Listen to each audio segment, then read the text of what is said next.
ይሄን ሁሉ መስዋዕትነት እከፍላለሁ ለልጄ የሚያስፈልጋትን አደርጋለሁ። ግን እሱ እስካሁን ድረስ አላገባም። ደግሞ አንድ እንትን ነው ባለህግ ነው ቄስ ነው ማለት ነው። ያኔ ዲያቆን ሆኖ ነው እኔን ያገባኝ። ያው ቤተሰብም የአባቴም እኔ ቄስ ምናምን ስለሆነ በዛ ምክንያት ነው በቃ አይደለ ቤተሰብ ለቤተሰብ ምናምን ክብር የሚባል ነገር ያው ትንሽ ችግር አለ ገጠር ላይ እና ለዛ ነው አሁን እኔ ሰውየውን በጭራሽ እኔ አይኑን ማየት አልፈልግም። አሁንም ቢሆን እሱ አላገባም መሆንም አለ እኔ ሲሄድ አሁን ከዚህ ሲሄድ አሁን ከእንደገና ፋይል ከፍቼ ህጉን እንትን ለማለት ነው የምፈልገው። ግን ሰውየው ፈቃደኛ አይደለም። አሁንም እኔ ሀሳቤን አልቀይርም። በስሜ ያለ ነገር ምንም ነገር የለም። በቃ ይሄ ችግር ከሌለው ልጄስ እንደው ምን ትለኛለች? አሁን ልጄ ከአባቴ ጋር ካልሆነሽ ምናምን ብላ በጣም ሀረቄት ታደርግብኛለች። እውነት ቅስሜ እስከሚሰበር ድረስ ማለት ነው። አንቺ ሌላ ወንድ አይተሽ ነው እና አባቴን የማትፈልጊው ምናምን በጣም በቃ ይሰማኛል ይሄን ስትለኝ ማለት ነው።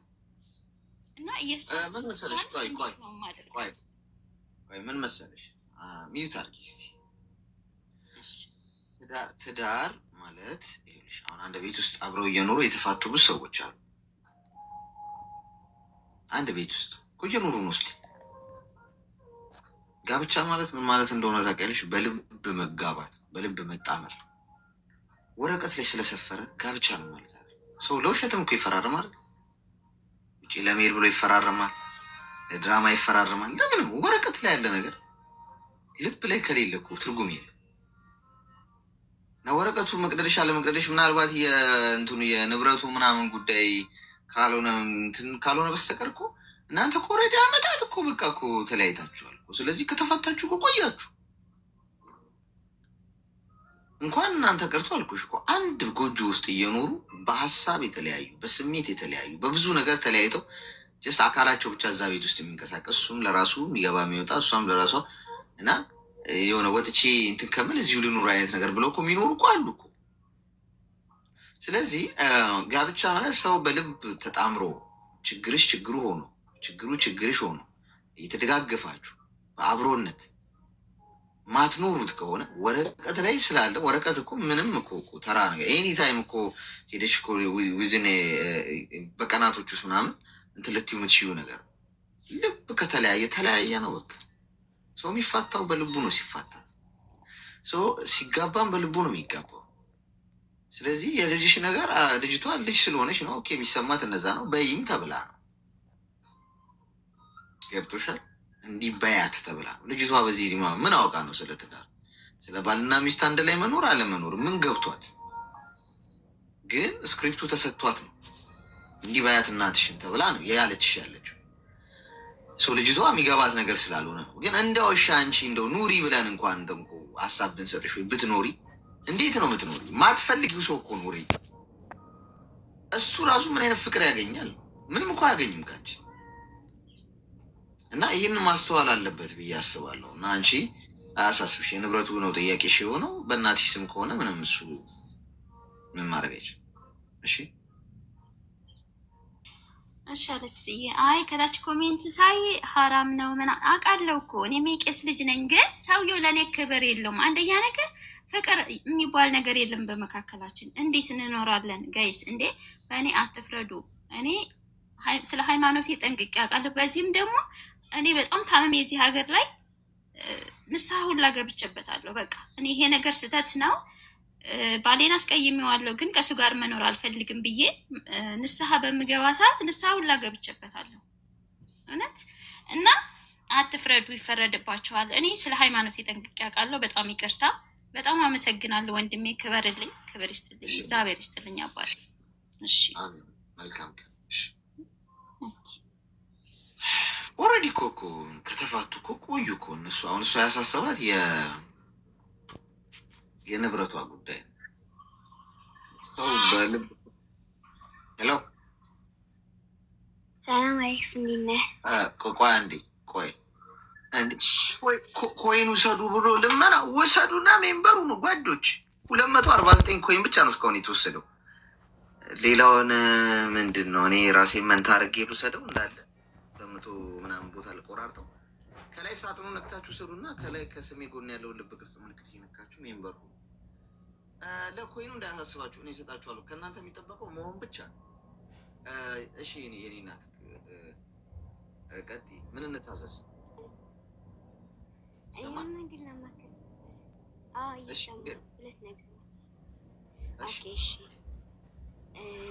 መጀመሪያ ስለ ፍቅረኛ ነበረ ማውቀው ከ8 ዓመት በፊት ነው ማለት ነው። እና በመሀል ተለያይተን ነበረ። በምን ተዋወቃችሁ? በተለያየ ፎቶ ቤት ፎቶ ከፋሚሊ ጋር ስንነሳ በዛ ሰዓት ነው የተዋወቅነው ከእጁ ጋር። ግን ከምሽቴ ጋር ተለያይቻለሁ አለ። እሱን አላውቅም፣ እግዚአብሔር ነው የሚያውቀው። ምን እናወራለን፣ ኖርማሊ እናወራለን እና አብረን እኔ ስደት ላይ ሆኜ በመሀል ገብቼ ነበረ ትንሽ አሙኝ ለሕክምና ምናምን ኢትዮጵያ። ከዛ ታክሜ ምናምን ተገናኘን፣ ፎቶ ተነሳ። ከዛ ተመልሼ ወጣሁ ማለት ነው። ተመልሼ ወደ ስራ ወደ እዛ። ከዛ በቃ ተለያየ ማለት አናወራም፣ ማውራት አቆመን። 3 ዓመት ሆነው ማለት ነው ማውራት ካቆመን። ያው እሱ አሁን የራሱን ህይወት ምናምን ወሎ ምናምን የልጅ አባት ነው። ከምሽቱ ጋር ተፋትቻለሁ ምናምን አለና አሁን ላይ እናወራለን። ግን ምንድነው አሁን ላይ የምናወራው? አሌክሶ እናወራለን፣ ግን ካልደወልኩለት አይደውልም።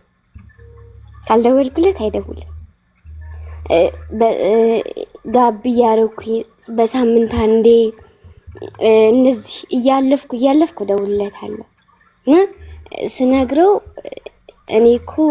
እኔ የራሴ ነገር የለኝ፣ አንቺ የራስሽ ነገር የለ፣ የምናወራው ጭንቀት ነው። ስለዚህ የምናወራው ምንም ትርጉም ስለማይሰጠው ለዛ ነው አንቺም የራስሽ ስራ ቋሚ ስለሌለሽ ምናምን ነው የሚለው እና እነዚህ ሲል እንዴ ነው እንደቢ ከዛ ዝም እላለሁና ይሄ ነው ከሱ ጋር ያለው ነገር ማለት ነው።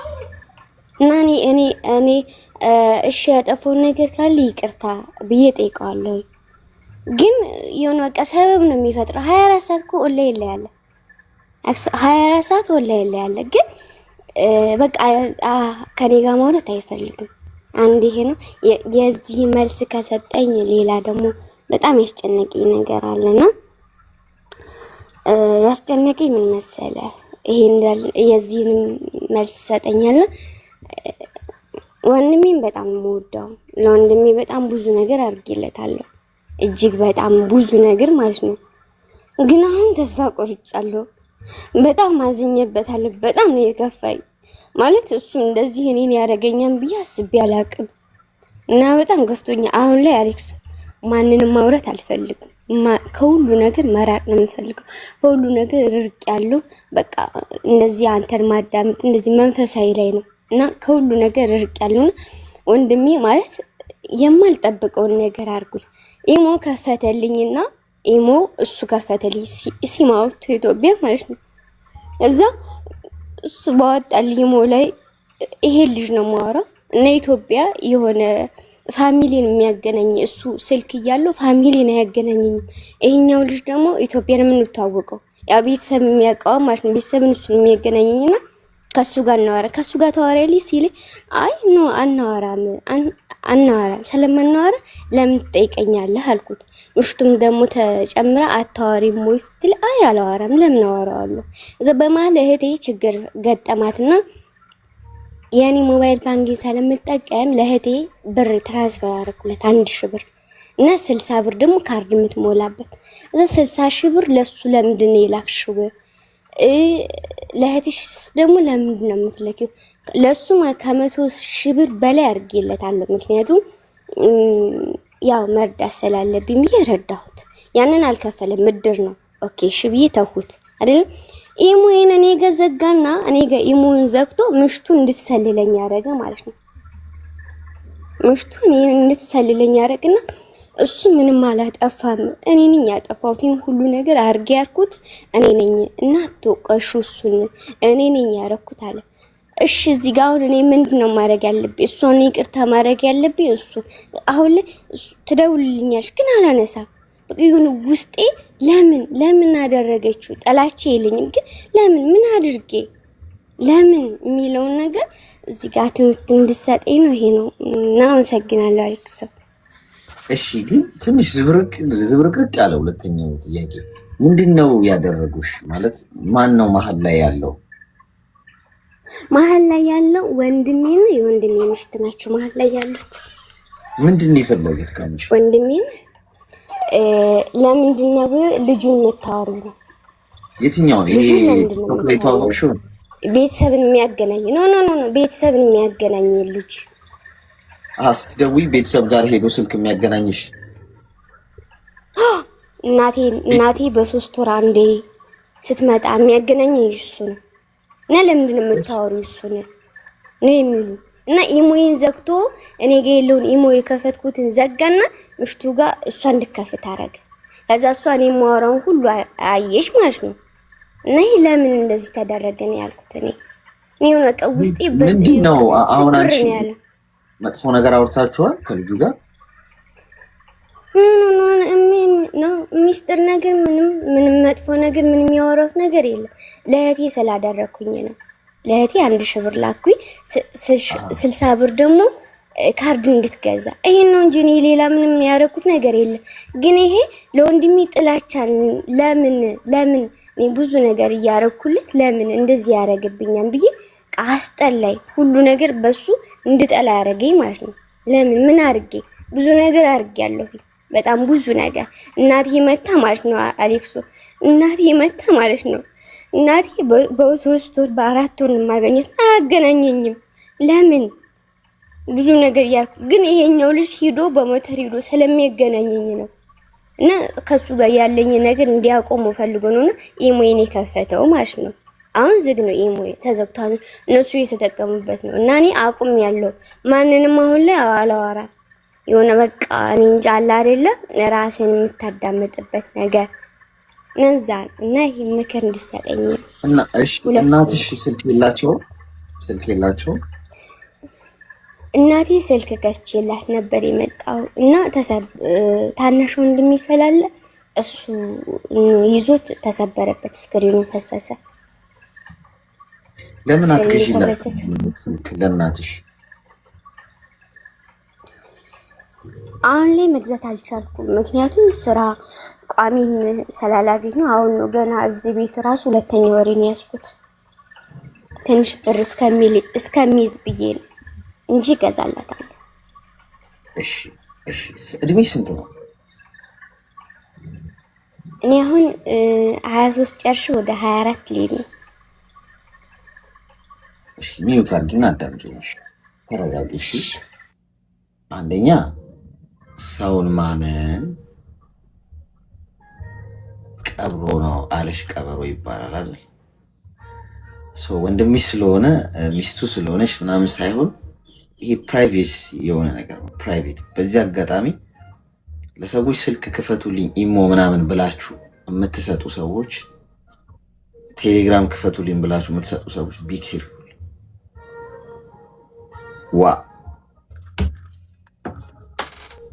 ቴሌግራም፣ ኢሞ፣ ዋትሳፕን መጠቀም የምትፈልጉ ከሆነ በራሳችሁ ስም በወጣ ሲም ካርድ ተጠቀሙ።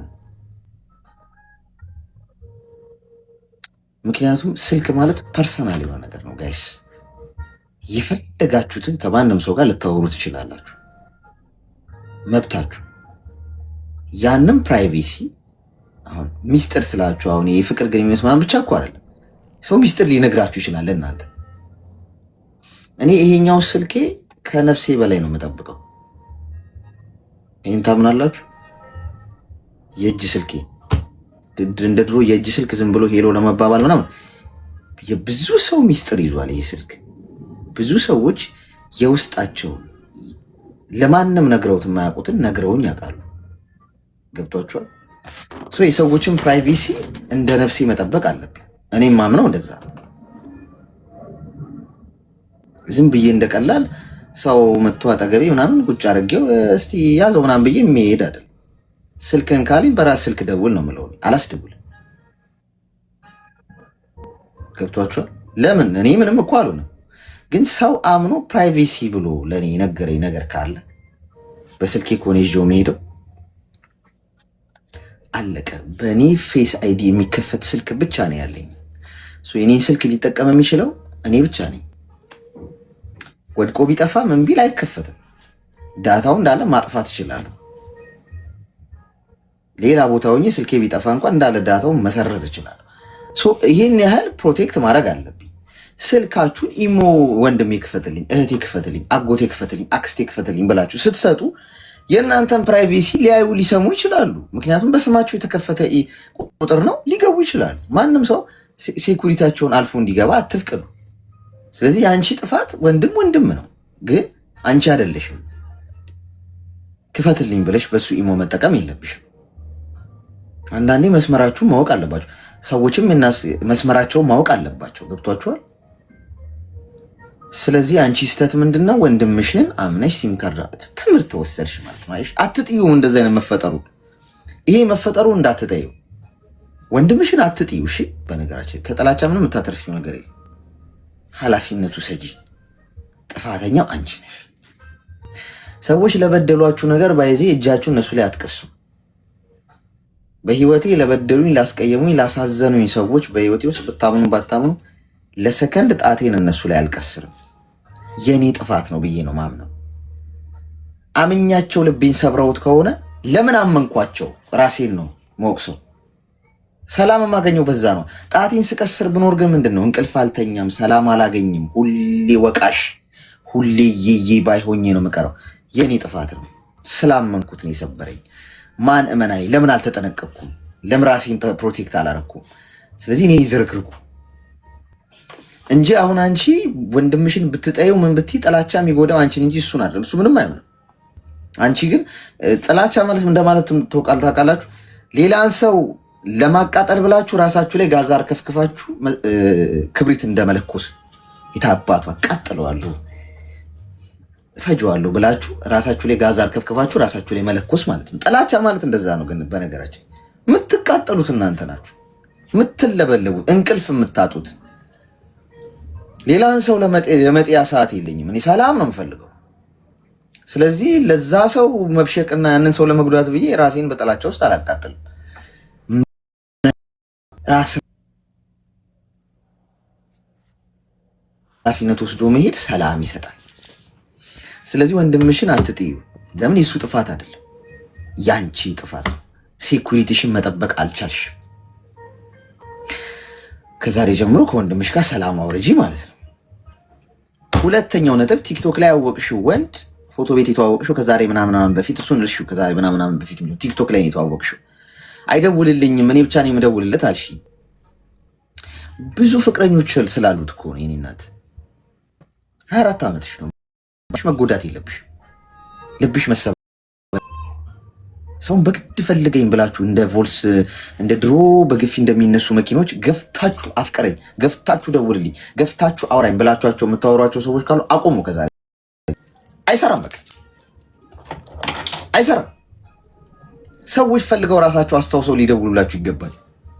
አንቺ ኝኝ እያልሽ እየደወልሽለት የማይደውልሽ ኦንላይን ቁጭ ብሎ ቴክስት የማያደርግልሽ ፈላጊው ስለሆንሽ ነው። በእርግጠኝነት እሱ እንዲደውልልሽ ማድረግ እችላለሁ አሁን በምነግርሽን ካረግሽ፣ ግን እንደማይሆንሽ ልንገርሽ ካሁን። ምክንያቱም ቲክቶክ ላይ ነው የተዋወቅሽው።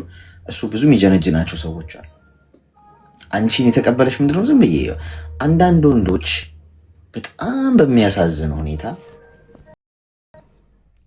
እፎታ አይሰጧችሁ። አልፈልግሽም ብሎ ቁርጥ አድርጎ አይነግርሽም። እፈልግሻለሁም አይልሽም። እንደሚያደርጉ አይገባኝም። በነገራችን ላይ በሰው ነፍስ ስጋ መጫወት ማለት ነው። ዝም ይልሻል።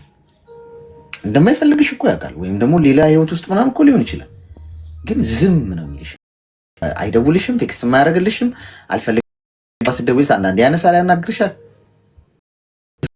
ተጠየቀችም እንደማትፈልግ ንገራት። ወይ ራቃት፣ ወይ ብሎክ አርጋት፣ ወይ ሽሻት። ስታወሪ አወራሻል፣ ግን ሁሌ ንፋስ እንደመከተል ነው። እንድትስቃይሽ ነው የምትኖሪ። ስለዚህ ሰውን ቁርጥ አድርጎ መንገር ያባትም። አይ ይቅርታ እኔ አላፈቅርሽም ማለት በቃ በጣም እኮ እረፍት እኮ ነው ለሆነ ሰው። እዚህ ጋር መታመን አንድ አፈቅራለሁ ብትለኝ ኦኬ፣ ስላፈቀረሽ ምንም ወንጀል አይደለም። ግን ይቅርታ እኔ ግን አላፈቅርሽም ማለት ውለታ ዋልኩላት ማለት ነው። እሷ በቃ ቁርጡን አወቀች ብያት የምትሄድ ከሆነ በዛ መንገድ የእሷ ስህተት ነው። ስለዚህ አንቺ ከዛሬ ጀምሮ ከዚህ ሰው ጋር ያለሽን ነገር አቆሚ።